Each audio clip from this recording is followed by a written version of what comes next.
BJP শাসিত বিভিন্ন রাজ্যে বাংলাভাষী পরিযায়ী শ্রমিকদের অনেকের উপরেই অত্যাচারের অভিযোগ উঠেছে, আর তার প্রতিবাদে সরব হয়েছে বাংলার শাসক দল তৃণমূল কংগ্রেস। এমনকি পরিযায়ী শ্রমিকদের পাশে থাকার বার্তা দিয়েছে রাজ্য সরকার। এরই মাঝে বড় খবর, জীবিকার সন্ধানে বাড়ি ছেড়ে চেন্নাই গিয়েছিলেন বীরভূমের পরিযায়ী শ্রমিক প্রতীক হেমব্রম, আর ফেরা হলো না তার। উত্তরপ্রদেশের কানপুর জেলার গোবিন্দনগর থানার অন্তর্গত রেল লাইনের ধারে উদ্ধার হয় তার নিথর শরীর। দেহে একাধিক আঘাতের চিহ্ন পাওয়া গিয়েছে। প্রাথমিকভাবে পুলিশের অনুমান তাকে নির্মমভাবে পিটিয়ে জানি শেষ করা হয়েছে। প্রতীক হেমব্রমের বাড়ি বীরভূমের পাড়ুই থানার কসবা গ্রাম পঞ্চায়েতের দামোদরপুর গ্রামে। পরিবার সূত্রে খবর, প্রায় 1 বছর আগে চামড়ার কারখানায় শ্রমিকের কাজে চেন্নাই যান তিনি। শেষবার 22শে অক্টোবর পরিবারের সঙ্গে ফোনে কথা হয়েছিল তার। পরিবারের সদস্যরা জানান, সেই দিন কথোপকথনের সময় প্রতীক আতঙ্কিত ছিলেন, কিছু একটা নিয়ে চিন্তায় ছিলেন বলে মনে হয়েছিল। এরপর শনিবার গভীর রাতে পাড়ুই থানার মাধ্যমে আসে মর্মান্তিক এই খবর। এরপরই শোকের ছায়া নেমে আসে দামোদরপুর গ্রামে। প্রতীকের স্ত্রী শর্মিলা হেমব্রম বলেন, শেষবার কথা বলার সময় ওর গলায় আতঙ্ক ছিল, কিছু একটা যেন লুকোচ্ছিল। তারপর থেকেই ফোনে যোগাযোগ করা যাচ্ছিল না।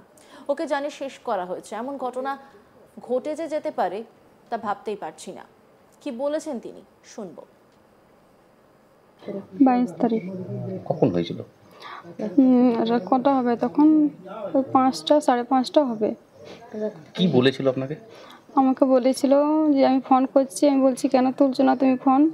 আমাকে বলছে, কেন তুমি কেন বলছো অত ভয়, মানে অত ফোন করছো কেন? আমি বলছি, কেন আমার ভয় লাগছে না? তুমি বাইরে গিয়েছো কাজে।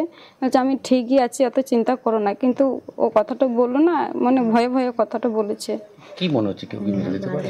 আমার মনে হচ্ছে ওকে মেরে দিয়েছে। কি চাইছেন আপনি? আমি চাইছি বিচার।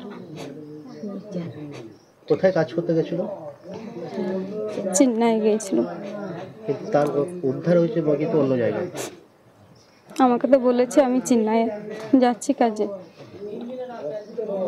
সেখানে যে এই এত দূরে উত্তরপ্রদেশে উদ্ধার হয়েছে, তো সেই জায়গাটা ওখানে কি কোথাও কাজে যাওয়ার বা কিছু কথা ছিল না? না। কি মনে হচ্ছে, এটা কি কেউ মেরে দিয়েছে বা? হ্যাঁ, আমার তো মনে হচ্ছে ওকে মেরে দিয়েছে। কিছু কি জানিয়েছিল এছাড়া? না, ওটা জানা নেই। আপনারা কিভাবে জানলেন? আমার মনে ভয়ে ভয়ে কথা বলছে, তখনই বুঝতে পেরেছি মানে কিছু হয়েছে। আর ফোন তো করছি সুইচ অফ, ফোনে পাচ্ছি না ওকে। এই মৃত্যুর খবর কে দিল? কালকে এসেছিল থানা থেকে, ওরাই জানিয়েছে 2টো রাতে এসেছিল। পরিবারের সদস্য নিমাই মুর্মু ক্ষোভ প্রকাশ করে বলেন, কাজ করতে গিয়েছিল চেন্নাই, অথচ নিথর শরীর মিলল উত্তরপ্রদেশে। কিভাবে সেখানে পৌঁছলো তা তদন্ত করুক প্রশাসন। নিমাই মুর্মু প্রত্যেকের পরিবারের সদস্য কি বলছেন, শুনুন।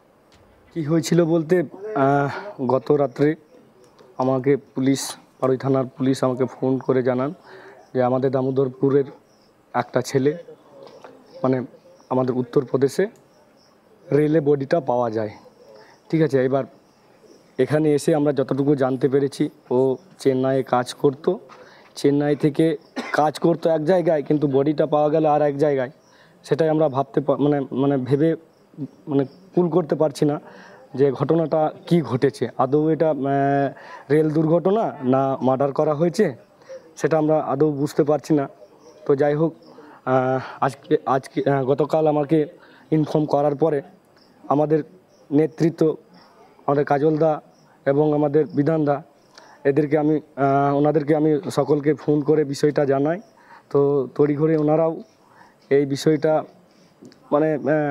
সেটা প্রসেসিংয়ের মাধ্যমে, যাই হোক, আমাদের ভিন রাজ্যে থেকে বডিটা যাতে আনা যায় সে ব্যবস্থাটা করছেন। বিষয়টিতে উত্তরপ্রদেশ প্রশাসনের সঙ্গে যোগাযোগ করে বীরভূম জেলা প্রশাসন। পাশাপাশি পরিবারের সঙ্গে সাক্ষাৎ করেন তৃণমূলের রাজ্যসভার সাংসদ সামিরুল ইসলাম। সঙ্গে ছিলেন তৃণমূল বিধায়ক দুলাল মুর্মু। সামিরুল ইসলাম তিনি কি বলছেন, শুনবো। গত পরশু পরিবার রাতে খবরটা পাই, আর তারপরে আমাদের দলের সর্বভারতীয় সাধারণ সম্পাদক অভিষেক বন্দ্যোপাধ্যায় যখন ইনফরমেশনটা পাই, সঙ্গে সঙ্গে একটা প্রতিনিধি দল তৈরি করে। এই প্রতিনিধি দলে আছেন আমাদের পশ্চিমবঙ্গ আদিবাসী ডেভেলপমেন্ট বোর্ডের চেয়ারম্যান এবং নয়াগ্রামের বিধায়ক দুলাল মুর্মুদা। আমাদের আছেন রবি মুর্মু, আমাদের এখানকার কোর কমিটির মেম্বার এবং জেলা পরিষদের কর্মদক্ষ আছেন। আমাদের বুদ্ধদেব হাসদা আছেন, বিশ্বনাথ বিশ্ববিজয় আছে, মান্ডি আছে, একটা 6 জনের প্রতিনিধি দল তৈরি করা হয়েছে। এবং গতকাল থেকেই আমাদের দলের সর্বভারতীয় সাধারণ সম্পাদক একটা এই গ্রাম থেকে 4 জনকে পাঠানোর ব্যবস্থা করা হয় এবং তারা কানপুর গেছে, আর হয়তো আর 1 ঘন্টার মধ্যে পৌঁছে যাবে কানপুরে।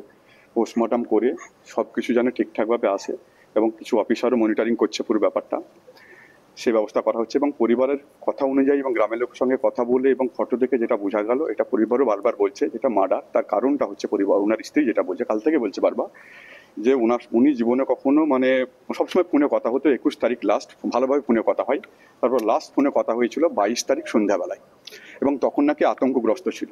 ও জীবনে কখনো কোনো রকম নেশা কিছু করে না, জীবনে কখনো ভালো মানুষ হিসাবে পরিচিত গ্রামের প্রত্যেকটা মানুষ বলছে। এবং হঠাৎ করে মানে 22 তারিখ যখন খুব কথা বলতে বলতে আতঙ্কগ্রস্ত হয়ে যায়, তারপরে ফোন সুইচ অফ হয়ে যায়, তারপর থেকে ফোনে পাওয়া যায়নি। এবং যদি যা ফটো দেখা গেল ডেড বডির, সেখানে রেল লাইনের মিডিলে পড়ে আছে, ইনজিওর্ড আছে কেবল মাথায় অনলি, ঠিক আছে। যদি রেলে কাটা পড়ে যেত তাহলে অনেক জায়গায় ইনজিওর্ড থাকতো, কেবল এক জায়গাতে এখানে কোনো বড় কোনো আঘাত দিয়ে এটা করা হয়েছে, এক জায়গাতে ইনজিওর্ড আছে। কেউ ট্রেন থেকে মুখ বাড়িয়ে যেত, কিছু হতো বাইরে পড়ে যেত, মিডিলেও কখনো আসতো না, যদি রেল লাইন এটা দেখেন। এবং ওনার ওয়াইফ বলছে যে আমার সঙ্গে 21 তারিখ অনেকবার কথা হয়, 22 তারিখ আতঙ্কগ্রস্ত হয়ে একবার কথা হয় লাস্ট, তারপর থেকে আর পাওয়া যায়নি। আমাদের যেটা সন্দেহ হচ্ছে, ইউপি যেহেতু আদিবাসী এসসি দলিত বিরোধী একটা দলের সরকার চলছে এবং বাংলা বিরোধী একটা দলের সরকার চলছে বিজেপি, আপনারা জানেন। আর আগেই বাংলায় কথা বললে সে যে কোনো সম্প্রদায়ের হোক না কেন নানা রকম অত্যাচার করা হয়েছে, সে যে কোনো সম্প্রদায় হোক না কেন। এবং আদিবাসী নাম শুনে, যেটা দুলালদা বলছিলেন যে আদিবাসী নাম, এবং পরিবার লোকও বলছে আদিবাসী নাম শুনে হয়তো কোনো রকম কেউ কিছু করেছে কিনা, সেটা পূর্ণ তদন্তের জন্য ওনার পরিবারে দাবি করছে এবং আমরাও করছি। তৃণমূল বিধায়ক দুলাল মুর্মু তিনি কি বলছেন শুনবো। সত্যি যেটা ঘটনা আমরা শুনলাম অত্যন্ত বেদনাদায়ক, মর্মান্তিক ঘটনা। এবং এই ঘটনা আমাদের নেতা অভিষেক বন্দ্যোপাধ্যায়ের কাছে পৌঁছতে আমাদের একটা টিম তৈরি করে এটা পাঠিয়েছেন। আমাদের রাজ্যসভার সাংসদ সম্মানীয় শামরুলদা আছেন, এখানকার কোর কমিটির মেম্বার আমাদের রবি মুর্মু আছেন, বুদ্ধদেব হাসদা সহ, বিশ্ববিজয় সহ সবাই, এবং শিবুলাল সহ পুরো টিম তৈরি করে আমাদের পাঠিয়েছে। এবং পরিবারের সঙ্গে আমরা কথা বললাম। অত্যন্ত ঘটনাটা বেদনাদায়ক, মর্মান্তিক ঘটনা। যেহেতু উত্তরপ্রদেশে ঘটনাটা ঘটেছে কানপুরে, এবং একটা ছবি দেখে যেটা আমরা বুঝলাম, এটা মনে হয় একটা পরিকল্পিতভাবে একটা খুনের ঘটনা। বিজেপি শাসিত বিভিন্ন রাজ্যে বাংলাভাষী পরিযায়ী শ্রমিকদের অনেকের উপরে অত্যাচারের অভিযোগ উঠেছে, আর তার প্রতিবাদে সরব হয়েছে বাংলা শাসক দল তৃণমূল কংগ্রেস। এমনকি পরিযায়ী শ্রমিকদের পাশে থাকার বার্তা দিয়েছে রাজ্য সরকার। এরই মাঝে বড় খবর, জীবিকার সন্ধানে বাড়ি ছেড়ে চেন্নাই গিয়েছিলেন বীরভূমের পরিযায়ী শ্রমিক প্রতীক হেমব্রম, আর তারপরে আর বাড়ি ফেরা হলো না তার। অন্যান্য খবরের আপডেটের জন্য অবশ্যই নজর রাখুন আজ তাক বাংলার ইউটিউব স্ট্রিমিংয়ে। লাইক, কমেন্ট, শেয়ার এবং সাবস্ক্রাইব করতে ভুলবেন না।